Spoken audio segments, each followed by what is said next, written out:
కొంచెం qualified, BSc BEd అనుకుంటాను, qualified.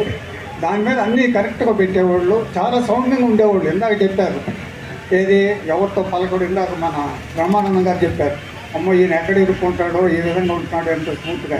వాస్తవంగా ఆయన చెప్పింది కరెక్టే. నాకు కూడా అప్పుడప్పుడు కనపడేవాళ్ళు, మా ఇంటి మీదగానే వెళ్ళేవాళ్ళు. వెళ్తే అప్పుడప్పుడు బాగున్నారు, నమస్తే సార్ అంటే బాగున్నారంటే బాగున్నారంటే. అది ఆయన వ్యవహారం. ఒక విధంగా చూస్తే అప్పుడు నేను ఇచ్చే సలహా ఒక విధంగా పనిచేసిందని నేను అనుకుంటున్నాను. రెండోది రాజశేఖర్ గారు అకౌంటెంట్గా ఉన్నప్పుడు నేను ఏఎస్పీ హెడ్ క్వార్టర్స్ ఒంగోలులో ఉన్నాను. ఆయన ఇందాక చాలామంది చెప్పారు, యూనియన్ వ్యవహారం యూనియనే, ఆఫీస్ వర్క్ ఎంత నీట్గా పనిచేసేవాళ్ళు అంటే అంత నీట్గా పనిచేసేవాళ్ళు. నేనేంటంటే జనరల్గా అన్నీ చెక్ చేసేవాడిని, అంటే మిగతా వాళ్ళు చెక్ చేయడం కాదు, వాళ్ళ ఒక్క మిస్టేక్ పట్టాలన్నా కూడా వీలుపడేది, అంత బాగా పనిచేసేవాళ్ళు. రెండోది ఏంటంటే ఇందాక చెప్పారు, డివిజన్ లెవెల్ నుంచి ఆయన మన